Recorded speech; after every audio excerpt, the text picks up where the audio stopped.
success in our structure all the way top to bottom. I've been in development for the last 2 years, and I think it's extremely important, maybe the most important piece of our structure. But myself as an athlete and now as a coach, I think development is something that's happening until the day you die, stop breathing. If you're not continuing to develop, learn, grow, expand your knowledge, expand your experience, we're in big trouble. We're trying to make up ground on some pretty powerful countries, and it doesn't matter how old, hopefully we're still developing. And you guys are really the guys that nuts and bolts on the ground that are doing it, so I appreciate what you guys are doing. Anytime I'm teaching, you guys have a question, something I'm not addressing that you're wondering about, or you have some advice or experience in a position that I'm talking about, please feel free to speak up and shed some light. I think these groups are awesome because we have thousands of years of experience in here to share. So more of a sharing group than just me up here teaching. But first, shot defense, counter offense. A little bit I want to talk about my personal ideas and philosophies on that, and then with respect to presentation, meaning even though I've only been a developmental coach for 3 years, my father was our club coach, and I was around the club in pretty elite level clubs, not just his, but some others out in Oregon and other places that I've traveled growing up, and had some unique experiences and great coaches that shaped me. And shot defense, my philosophy personally is that head position is where wrestling starts and stops. It is the number one most important characteristic of all of our wrestling. I think my personal feelings are it even supersedes your stance, because it's in my head's one. For me, I'm a proactive guy. I want to be moving forward. I want to be dictating the pace. I want to be controlling the action, and I'm most effective when I have a head position doing that. Then, with directly talking about what we're getting into, if I have superior head position, my defense is that much better. I'm controlling the strategic position, and best case scenario, the guy can still fire at me, but he's taking a crappy shot, basically. I'm forcing him to make mistakes that he doesn't want to make because I'm being proactive about my position. And head position is, to me, it's where it starts. So, of course, stance movement, I'm not going to spend a whole lot of time with this. We all know stance, on the balls of my feet, knees bent. With regard to what I see with kids, but even on our senior level, a lot of our best guys stand and they have head position, and their knees aren't bent, and their feet aren't moving. That's a problem. I'm not very good that way. I'm very one-dimensional. I need to maintain my head position. I suppose we can jump out here now. So, the whistle blows, and I close the gap, and I'm looking for head position first. I'm kind of relaxed in my body position. Good body position, but I'm relaxed and moving forward. My hands are kind of low and in front of me, but relaxed. My arms are relaxed. So, I'm ready to attack when I want to get my hands on somebody and start my offense, which is what we should be thinking all the time anyways. And then, if the guy does pull the trigger, my hands are low and in the way. So if he does, for some reason, beat my head, my hands are there down low. And I think this is really important to teach our athletes how to move forward, be proactive, but be relaxed. So I can wrestle here. Scientifically speaking, sports phys will tell you that we react much quicker. Our nerves fire faster when we're relaxed than when we're tense. And I got a few guys in here, we're working on this stuff right now. And it's human nature. tendencies to go here. Well, not really effective.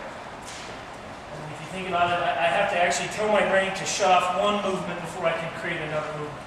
Whereas if I relax here, I can move, I can react. And so, my opinion is this is where it needs to start. Offense, defense. It needs to be, my body position is a fundamental thing. It has however many components or characteristics, and we need to refine that and pound it, reinforce it, emphasize it, and get it into our athletes' heads. And the sooner the better, in my opinion. So, head position. I think also, which is extremely important, is how we present this position specifically. Because, again, a human nature is defense. And I see it so often at the senior level, but I see it in the kids, our elite kids, the best kids in the country. As soon as we start talking about defense or match management, which, I debate on what are the right terms, people change gear in their head. And when we start doing that, I start sweating big time. It's basically we're raising the white flag. I've seen it so many times. We're completely in control of the match, being proactive, this kind of thing. I'm looking for offense, but we're shutting the guy down. So we have a very effective defensive mechanism because we're being proactive. And then as soon as the guy, we get a 2-point lead, and then we start doing this. And then it's big trouble. On our heels, post and reaching with my hands. I'm not thinking proactively. I'm not wrestling. I'm surrendering, basically. And so I think a proactive, forward but relaxed, patient but aggressive type mentality or presentation with how we're teaching this, I think is as important as any of the technique that we can teach. I think probably more important, because I think, technique's kind of infinite. And there's millions of ways to skin the cat. But this idea of moving forward, being relaxed, always maintaining superior position is critical to creating a style, a successful style of wrestling, whether it's folk style, freestyle. And Cody knows this. We talk a lot about it with our educational programming, but to me, wrestling is wrestling. And these are fundamentals that they're universal. Doesn't matter. Does not matter. It doesn't matter if I'm wrestling Greco. I wrestled Greco all my life when I graduated high school. And these things hold true. I need to be moving forward. I need to control the superior position before I get to holding a guy off. Okay, so anything to add there? Questions? Totally normal. Okay, from that, so now getting into the actual nuts and bolts, head position. Dale. You asked a question. Yeah. I have a quick question. Techniques or Everett? Everett? Yes, sir. For European styles, Yeah. why do you, professionally or through experience, why do we see so many of them in a stance where they're not as low? If you examine that in perspective. So did everybody here just ask about European stance? My feelings are that it looks lazy. It looks from our perspective, because we're kind of trying to kill the death out of them. And what I believe is that they're so comfortable. They don't wrestle 3 different styles. They wrestle one style from the time they start till the time they retire. And I think they become very comfortable. They're expert. So it's a very relaxed. So it seemingly looks lazy. However, when you watch them, they're pretty quick to react. And it's there's a lot of feel in our sport, and I think that's where I see a lot of it. Tactically, my legs are way far away from the guy. If I'm just bent over and I have head position, he's going to have a hard time getting to my legs here. Right there. And they're maybe a little strategic in nature than our system is.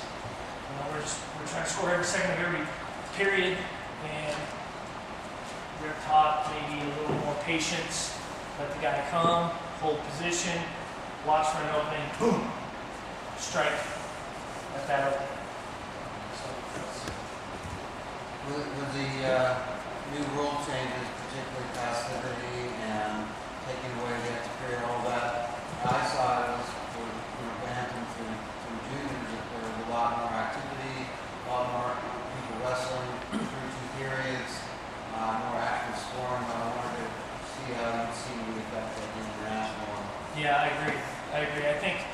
I think the old rules were, you know, they force you to stall. That's a superior tactic. It's just the plain truth of it.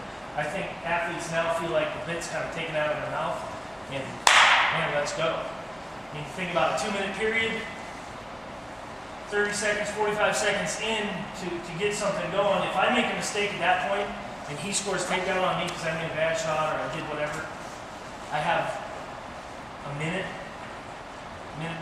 15. But by the time I get back to my feet, a minute or less to come back on a very good opponent is pretty hard.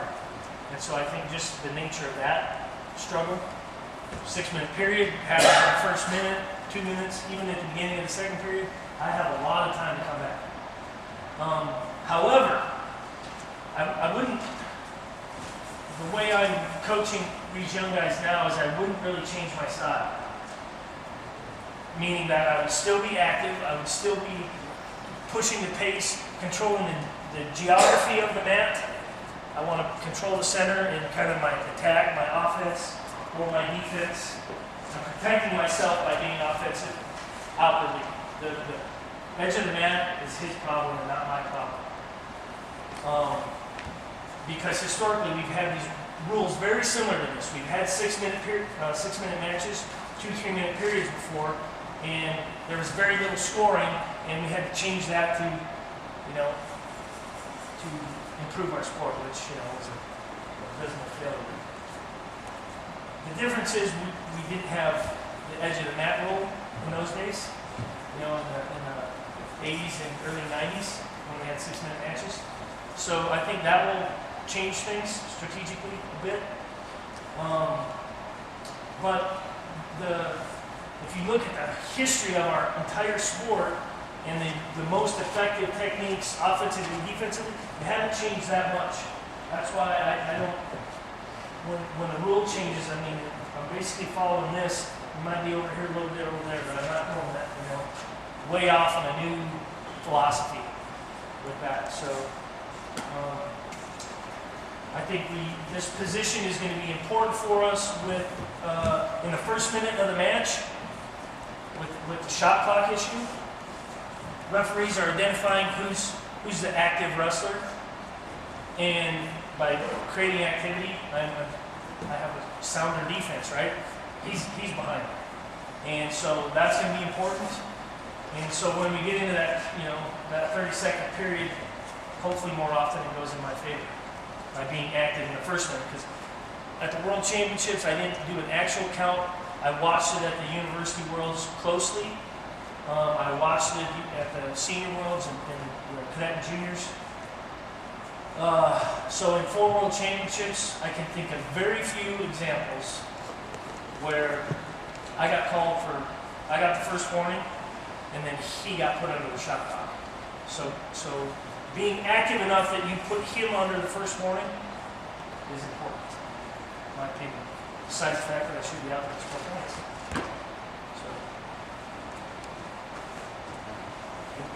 Okay. All right. So whistle blows, and I'm closing the gap here. Comfortable. I'm in good position. I'm looking for head position with an angle. So I like temple, ear, neck, shoulder, somewhere here. I'm not a big fan of the head-to-head position. It happens a lot, and then you see fingers. Guys do this a lot, especially internationally. They start going for fingers. He's trying to grab the fingers. So doing this kind of stuff. Me personally, I would still relax my hands, keep them down, and I'm rolling my head. I'm looking for tie, hand tie.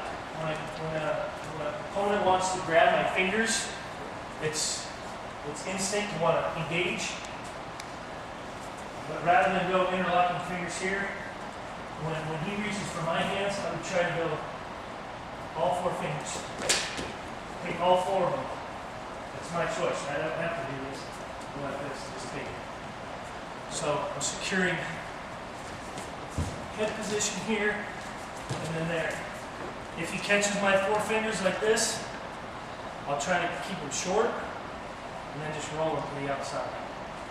So, still what I'm doing the whole time is, my main priority is my head position. But this is pretty common.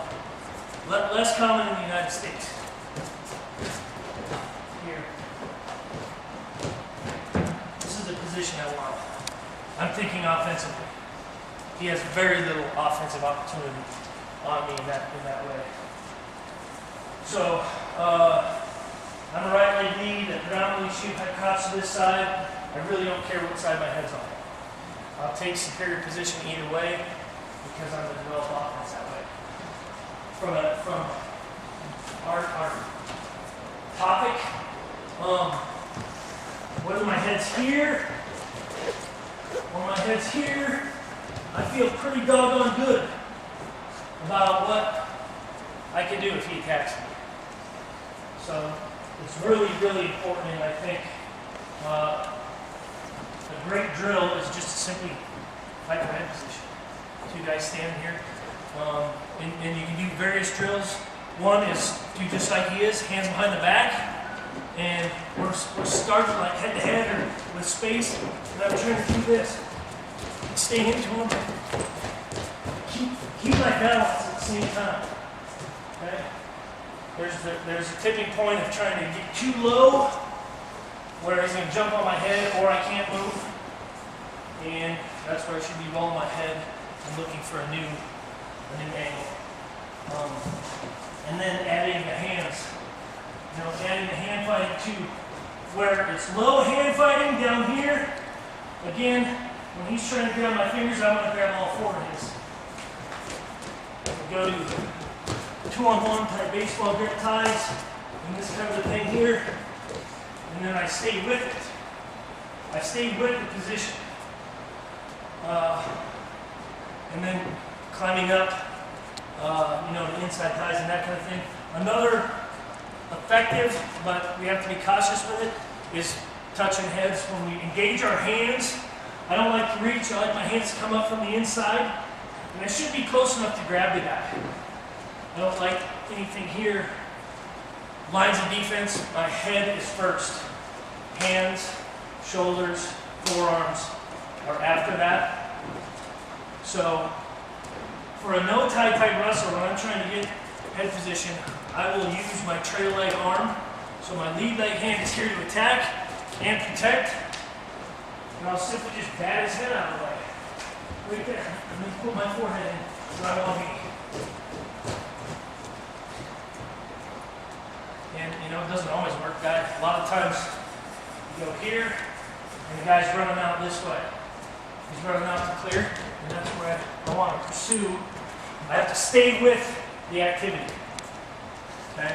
So, any questions there? Maybe you guys can get up and shake it loose a little bit, and maybe just mess with it right here. No hands first, and just rolling my head. Just working back and forth like this.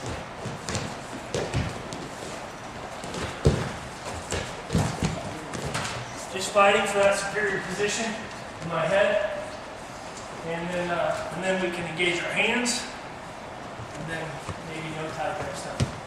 All right, so technique I don't talk. Outside of technique, I don't wrestling. I don't talk. I'll try not to overload it. But with young kids, you kind of got to strip it down and really simplify things.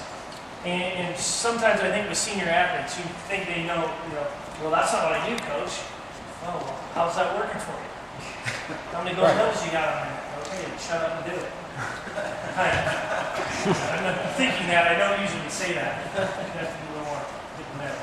But doing something like this, the hands behind your back drill, just stripping it down, because if I explain it the way I did to you, it's over their head. They don't get those cognitively, it's too high a concept. Put your forehead in his ear, they get that. And they start doing this, and they're smacking heads and stumbling around. And pretty soon they learn by experience that they move better with their knees bent. They have better leverage when their head's lower than his, and they have a better angle. And so we're teaching them, maybe a more efficient way. And then when they can bend their knees, move their feet, and maintain good body position, and manipulate their opponent, man, they can do a lot. Now you stack the double leg, single leg, high crouch, whatever technique you want on it, because they have fundamental movements. Correct. Okay, so moving forward, and talk to some other guys too. Differences, hands first line of defense, head first line of defense. I've already stated, I think head is first line of defense. I think that there are infinite combinations of technique, and you can almost make every technique work. It's all the things that surround it that make it successful also. So I'm not going to say that you can't be successful here, but as a general idea, I think head position is superior. Even before I made contact, if I'm lower than him and maybe have an angle on him, he doesn't even see an opportunity to take a shot or to attack. So, most of us, we have to see something before we go after it, right? And then my hands will come into play. If he's beating my head for some reason here, then I'm going to use my hands up, forearm shivering just like in football, my shoulder when I start incorporating my down block, and those kind of things. Whereas, especially with my younger athletes that I work with, even the elite level kids, if I'm doing this, one is it's that mentality again. I'm protecting, I'm retreating instead of attacking. I'm being proactive. Wrestling, it implies activity. It's a dynamic thing. It's not what's the ping pong or something else, I guess. But also, once a guy beats my hands, if I'm reaching here, generally my feet don't move very well, and I go straight legged. I see guys do this, whistle blows, shake hands, I'm in good stance, and I go here. He beats my hands here, I'm in big trouble. He pops, he drops beneath me. I don't have head, forearm, shoulder to get in his way anymore. He's beat it all. So those are my personal philosophies on that.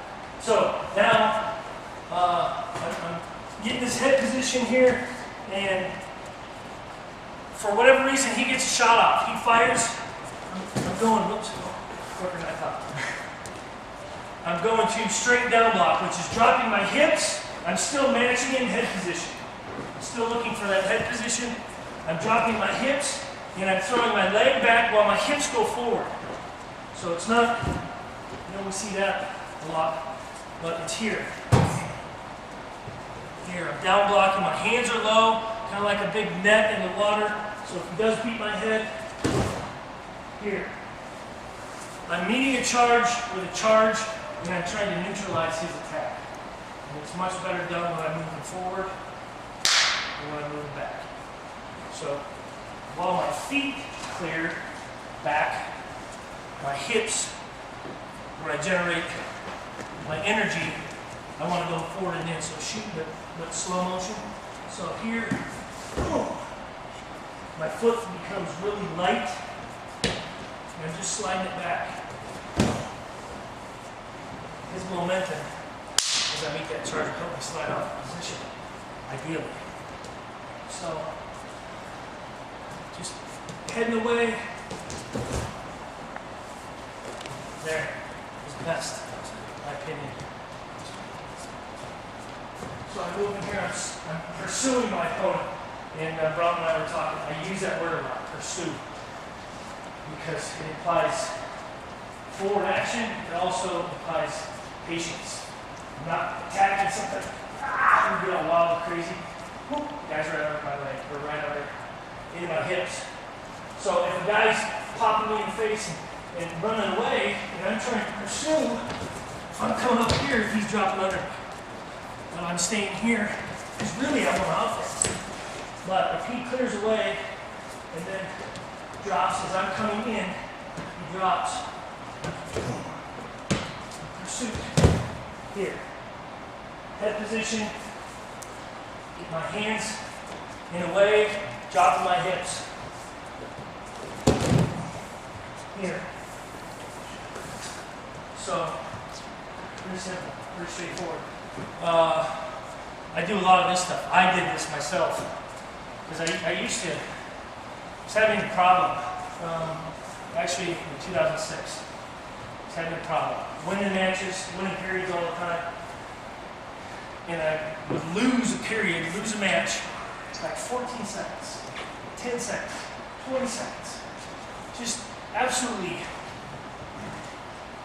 enraging. But I was stopping. I was stopping wrestling.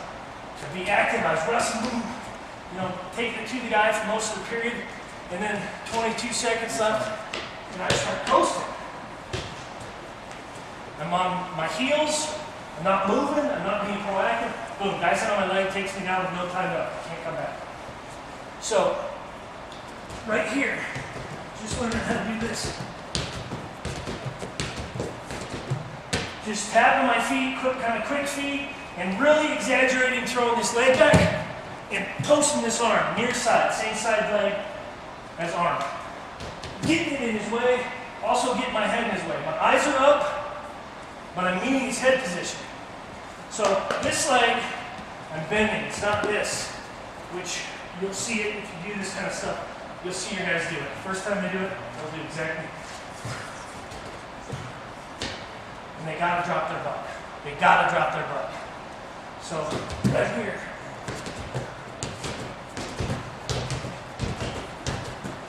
I do this after practice. I do it for my warm-up. It just got me used to that reaction, that movement. And then I can start to incorporate it into my actual wrestling. So, maybe you want to go out. And I think first thing is we'll just do that. Guys, try it out, bend your knees. You'll feel it. You feel a lot better with your knee bent than you do like this anyways. You know you can move. And then we can turn it into offense and actually pull off. So why don't we just spread out and do a little down block. So now the next step is actually having a partner and doing the same thing. I cannot emphasize how much that simple drill, shadow wrestling, helped me personally. And I've had some of my guys do it. I've seen it help others. You gotta be real picky. I'm super picky. I harp on it, guys. Bend your knees. Drop your butt. Drop your butt. That's mainly the biggest issue with that drill, especially after we start getting tired. My knee stops bending. Critical. I have got to learn that this is how I move up and down. If I can do this in wrestling, I can pretty much do whatever I want. Okay, so now adding the drill, adding a partner to the drill. Again, I'm talking about pursuing. And when I was still in college, Gable used to call this open state drill. John was still pretty new as a head coach back then, and everybody, all his athletes, I don't think he was trying to teach them all those things, but I think they just all wanted to. No, I did. John was one of my heroes. I tried to do it. But because of that, Gable had us do it. He called it stocking drill, Okie state drill. So what the object here is, it's a defensive emphasis, but it's good body position, head position, feet are moving, knees are bent, hands are relaxed in front of me. I'm just moving forward here. This guy is trying to be evasive. He's trying to get out of the way, boom, and strike. The goal for him is to touch my legs. He gets his hands locked around my legs, that's not what I want. But I don't stop wrestling either. So if he does beat me and gets all the way to my leg, I'm gonna wrestle down, right at the point. And then I go back to pursuing, right here. want him to take a bad shot, I down block from my leg. Right here. Go behind, and back up. So, I think that's what we want to get to. I think where we start is, Nika, I want you to shoot head to the inside on his leg.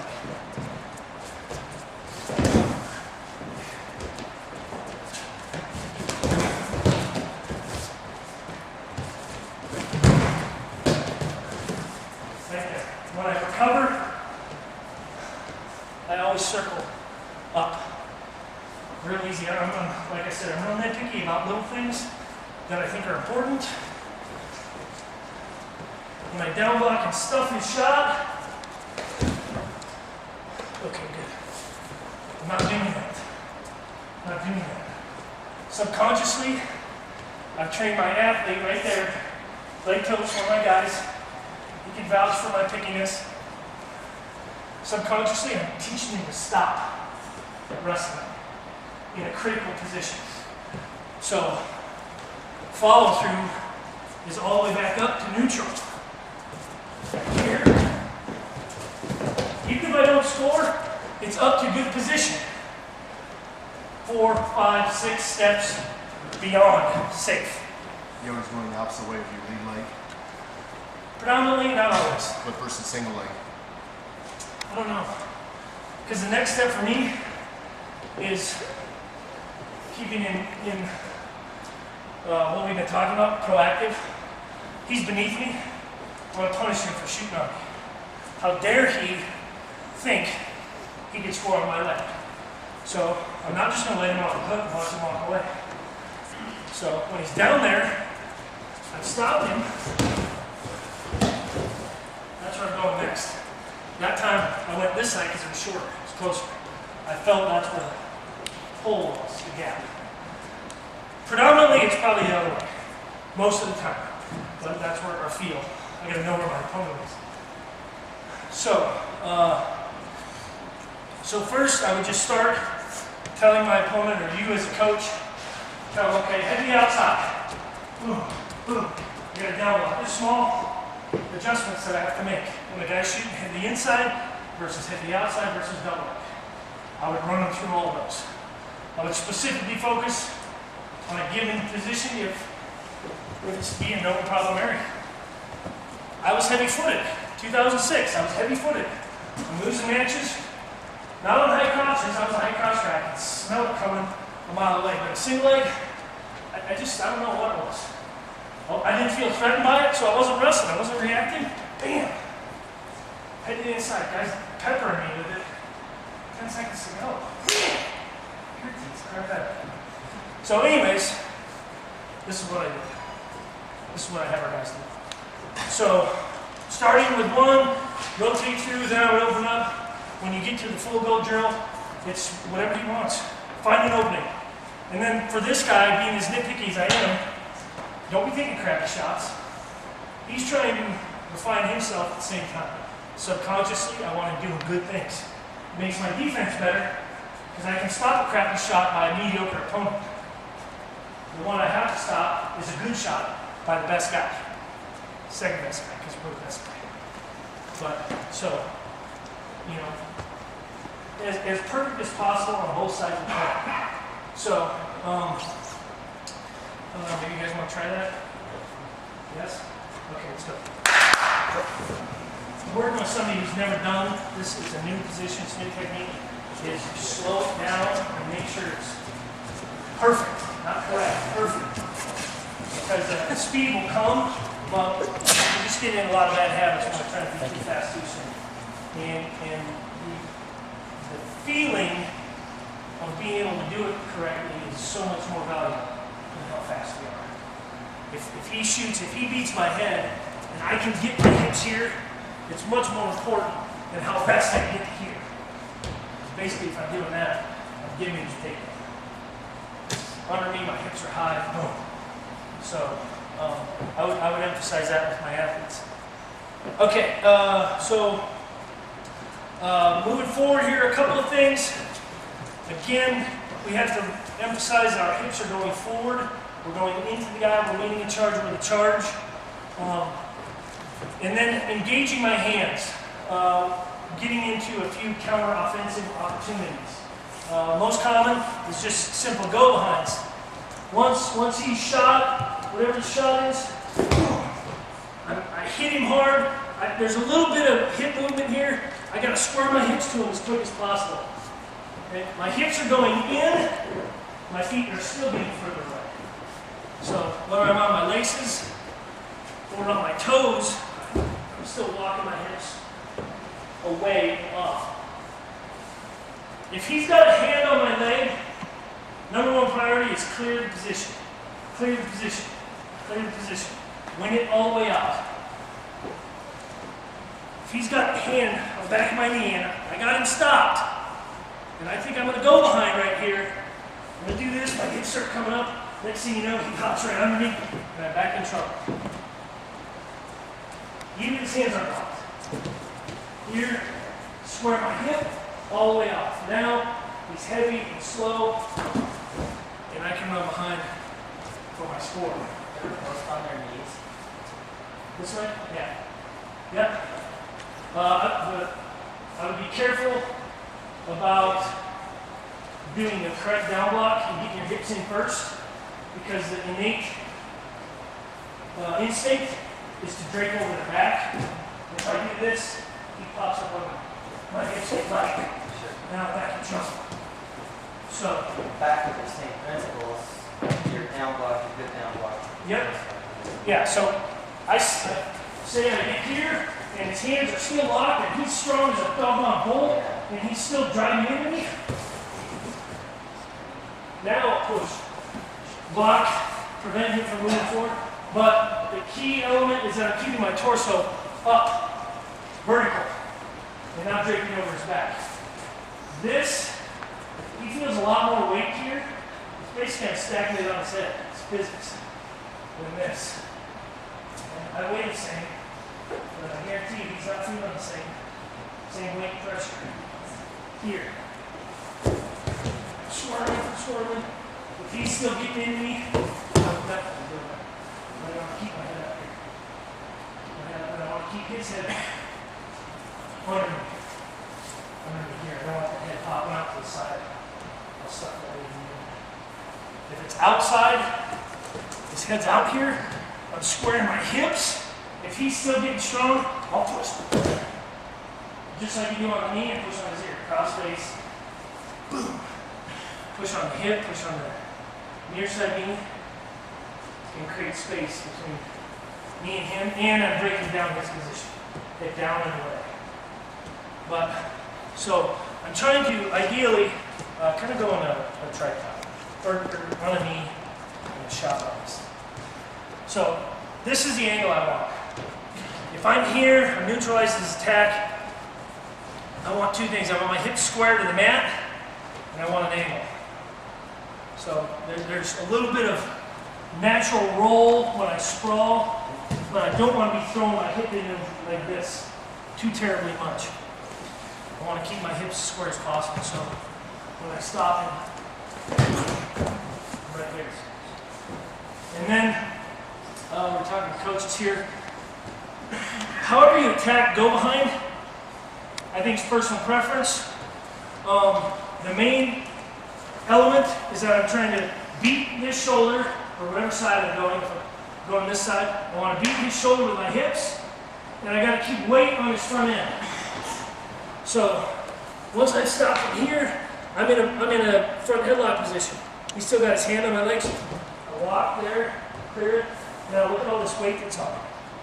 Now I can just run right around it. From a front headlock, I don't like locking my hands.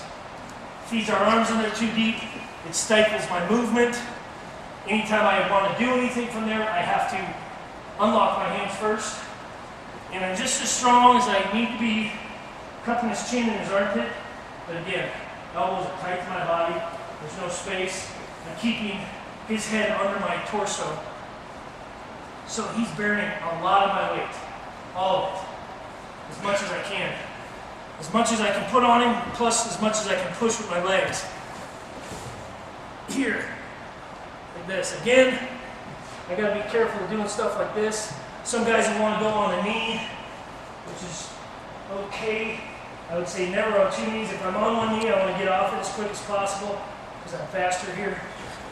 Beat my corners. Stand up and just kind of, yeah. So there's this position here. Cup in the chin, knee hook in the armpit. Right here. Some guys like to get down on this. That's okay too. For me, I prefer this. There's this inside here. Just catching here. And a lot of times when you get really good with down blocks, you'll catch that a lot. Right off the move. As he's coming in, boom, right there, and I'm behind him. That's awesome. It feels really sweet. So, but again, if I go to this from here, I want to keep that weight on so I can run that corner. Ankle, hamstring, butt. Never the waist. I'm going to go behind it. I'm going to do a lot of work. If I go to the waist, I'm going to do a lot of work, and this guy's going to sneak his arm up between me, and he's going to sneak away. Or he's going to run out that way. If I'm here, he can run out that way. I'm going to run him down.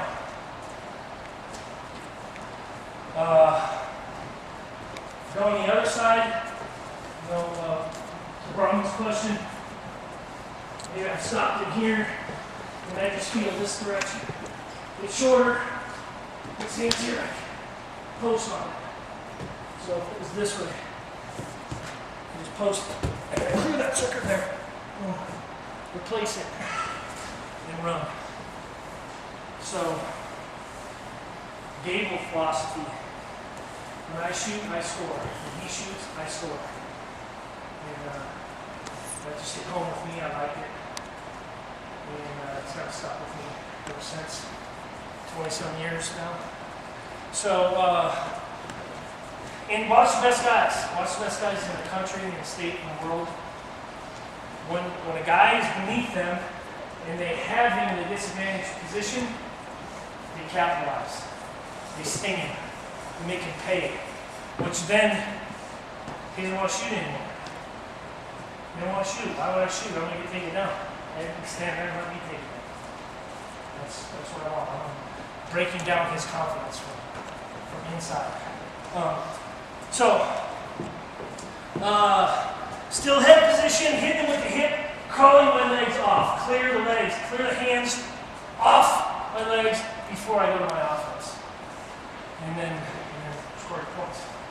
So you guys should go on that? Let's go. I think front headlock a little bit. It's counter offense, whatever you want to call it. I think it's an extremely underrated and overlooked position. And we're basically in it right here. And so I want to address it really quickly. The idea is the same as I'm trying to keep weight and pressure on his head end and make him slow and clumsy. No,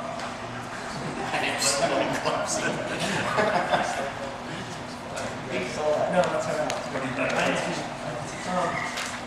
So one of the problem areas that I see a lot with all of our guys is we get down here and we're always trying to pull. And from this counter offense, I've neutralized the shot, and now it's time for me to run. And what happens is, one is I'm either on a knee or both knees, and I'm trying to reach and grab something, pull it around me.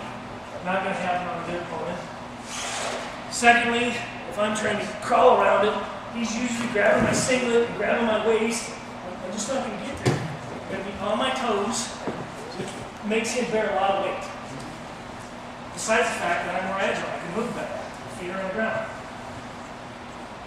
The next problem that I see is we're always trying to pull. Now, I do want to pull, I do want to extend my opponent.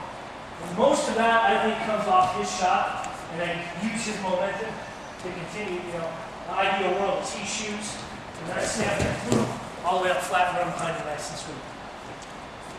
But when we've stopped him, and he's starting to tripod, and he's trying to get the heck out of dodge, and he's coming up, and we're trying to pull, and I'm slipping off, and he's creating an angle, and I'm like that, and let it go. And I just let the staff go. And I am not doing that. I am not letting this guy hook. He's going to pay for shooting on me. So, real simple fix. Real simple. In concept, a little bit harder in actuality because we have to reprogram our brains. Our athletes are thinking about, they're either not thinking, which makes them work off instinct, or they're thinking about what they've done instead of what we're introducing. So I try to tell them, just open your mind and just let what you've done in the past fall away and focus on what's going to do. Focus on the direction we're going now. So we're going to change it. We're going to go forward. I'm going to drive into this guy. So shoulder placement on my front headlock, down block. I want to hit in here, right at the axis of the shoulders and spine. I want my shoulder right on top of that spot. And I really should have mentioned this when we're down block, but that's what I'm targeting. Head position and right there. Stop it. Over it, and too much power slide over.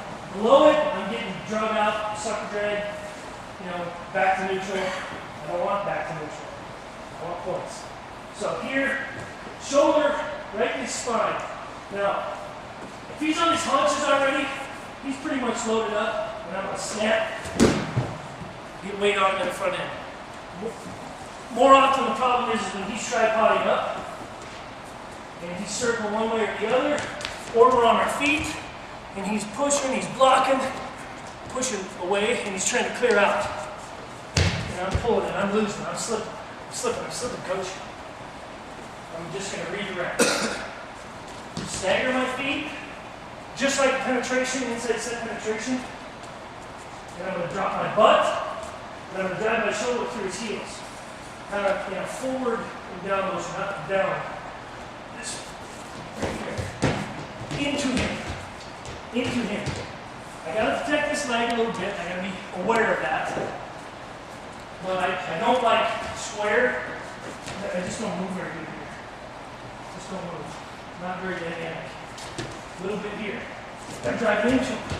Now when my grip's sliding off, it's gonna give me a chance to really get my hooks in.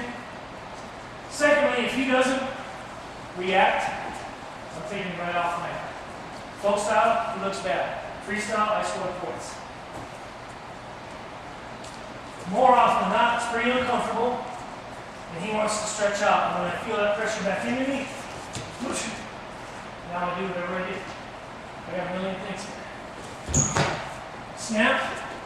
Boom. Right here. Stretch him out again. Extend him, beat shoulder. He pushes. Right here. Hook the knee. Drive. Once he reacts, head slip, right up to my elbow. I like to do this like a near side cradle. Crouch you together as I'm driving, which increases his discomfort. Makes it want to really extend up, and then I just release it. I don't throw it. A lot of my guys do that. You go like this. You try to throw it, and it just gets them all out of whack. So as I get here, I'm crouching, and I make him react. Just let my elbow slip over his head, release, pops up, and I drive through. Or whatever else you do. There's so many techniques here, all based off this forward pressure. Right? Near ankle. Snap down, just go behind. Snap down near leg. Snap, he pulls that leg back, far leg, trips, throws, grapple, rest on grapple here. He pushes in, I step up, and I trap his head with my hip, and I push his chin across like this. Drive into him. Not going that way, I'm going that way. Push him. Do it real easy. I'm going to go here. Go towards the corner. I continue to drive into him until I feel pop. Boom. Nice three-pointer. I'm creating pressure to get a reaction. He wouldn't normally do that. I'm making him do something he does not want to do because he has to. Here.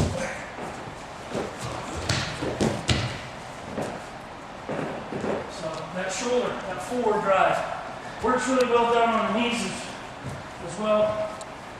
More often, guys don't end up on their haunches. They're trying to get extended here, and I can push back. That's all I needed. I need to feel him come in me, boom! And I'm going to steal it and go. But it all comes off going forward. And so, more often than not, we'll get here from our defensive position. I'm down block, I'm strong. His attack. I catch him, boom! I score. Alright, any questions there? Let's go do that. And I can't tell you how important I think this is. I think there's so many points on the board in this area. Letting the guy have to go up and just not knowing what to do or not having the right skill. From that same position, if the guy's in a really strong tripod, he's in pretty deep, you're supposed to ball back. Clear it, how do you just clear it? Because I got it clear, especially if I was wrestling a guy like you, which I have. John Fisher. Just coming out of college, really long arms, really quick, lightning, fast, great leg attack guy. And I would stop his attack, but I could never score. And it's because I couldn't get his hands on his legs. His arms are this long, and his fingers are that long. But Gabe was like, you gotta get off him! Get his hands off your legs. So for me, it was, what did you jump on? Yeah, I was gonna say. So you get to my leg, and I stop it here, and now I'm trying to score, and I can't score here because you're too good. If I start moving here, you're starting to build your position. So what I had to do is run my feet 6 more inches. Now I change. Now I start driving the chin. You drive you up. So it's priorities. Prioritize. I mean, we started in defense and now we're actually scoring points. It's still defense. We're still protecting them. You know, if you want to look at it that way. 2-2 is good, but even safer is 4-0 or 4-2, and then 6-2, and then 8-2, and then see you next weekend. That's kind of the idea. And again, get back to the philosophy I'm talking about. I think we're much better athletes, we're better competitors when we're thinking proactively than if we're afraid of what he do. He's got a long double leg, coach. He's got long arms. We'll beat his head in. Okay. So a couple guys talked. A couple guys are asking questions about just snapping from the front. You know, just snapping from the front. Yeah, all of it. Same deal. Just we started in defense, so we're catching it from his attack. Shoulder, right off the down block. Right off the down block. Just can't emphasize how much this means, how important this is. And then I do whatever I want. Knee tap. Go behind this way. Go behind that way. And then all the techniques you guys know from the feet. You know, all that stuff. Anything else? Anybody have any questions in that area from headlock? What do you do when they got your elbow a little bit? This elbow? The one that's in. Yeah, great question. Should talk about it. Bounce their head off the floor. That's right, Moses.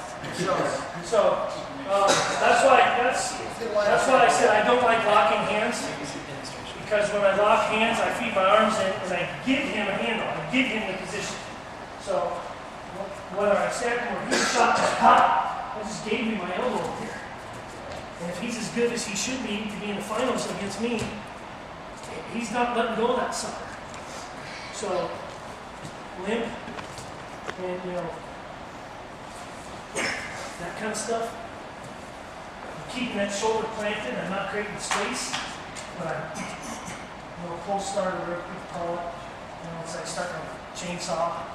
At the same time, I can still create pressure forward and crowd him and crouch him and make him uncomfortable. And then, boom, bounce his head off the floor. So when I feel this, you know, he's got an arm. He's not getting out of there. I'm going to go go in, and when he pushes back, I'm going to snap. I'm going to bounce his face. And generally, that works pretty good because he wants to protect his face. So he starts planting hands, and I hit my elbow out. He goes here. So his face on the floor. And if he doesn't, I continue to do it. And I continue to go forward, bounce, forward and circle. Forward and circle. I should clarify that. Especially when I'm on the knees. See this a lot from here. Let's come in. Try to get that arm out. They're going, a lot of times they're doing it themselves. They're going underhook. Just keeping their arm in there. Then push and circle. Get that thing out of there. Maintain shoulder pressure. Maintain low hips. Maintain my feet driving into them. Keep your shoulder on the spine. Yeah. If he's got my arm good here, I'm still keeping the shoulder right here. You know, some guys talk about coming way up to really pop him, and I like the idea of popping him hard. But if I come way up, he's ducking out, he's not. He's actually on top of me. And that just doesn't fly in my world. So this shoulder, this is like, it's critical. It's a combination, right? It's not one or the other. It's one thing. Shoulder placement and hip position. Not like this.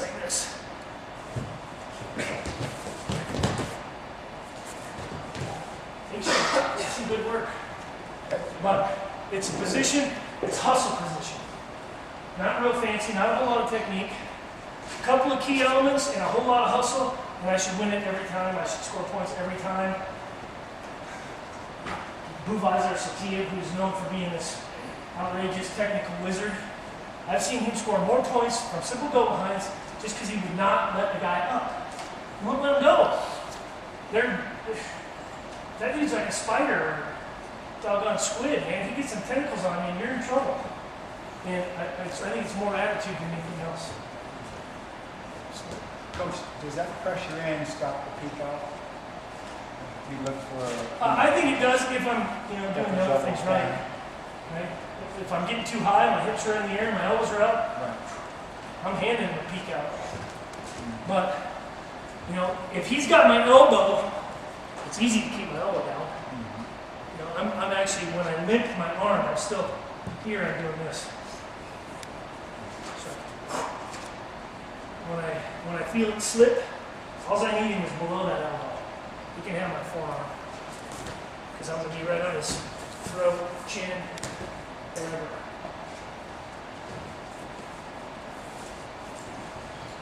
All right, anything else? Your rocky hands, probably low. Yeah, I do lock them at times. I prefer this is a more mobile and more versatile position. I'll lock my hands when I want to roll or for a headlock throw, but I like to explode to it more than I would hang on. Sometimes they're better, If I keep my elbow short, if I get I'm gonna lock right there, but I still have my elbows back, which is more important than a lock. So if I was here, I would explode, push that chin across. If I'm gonna do like a traditional Olympic roll or the Greco one I did before. I like pushing that chin across the other way because it hurts. His neck goes like this and it's locked in there. He wants to go. So. All right, we got. If we're learning how to change elevation and we can control and dominate the head position, we're in a good spot.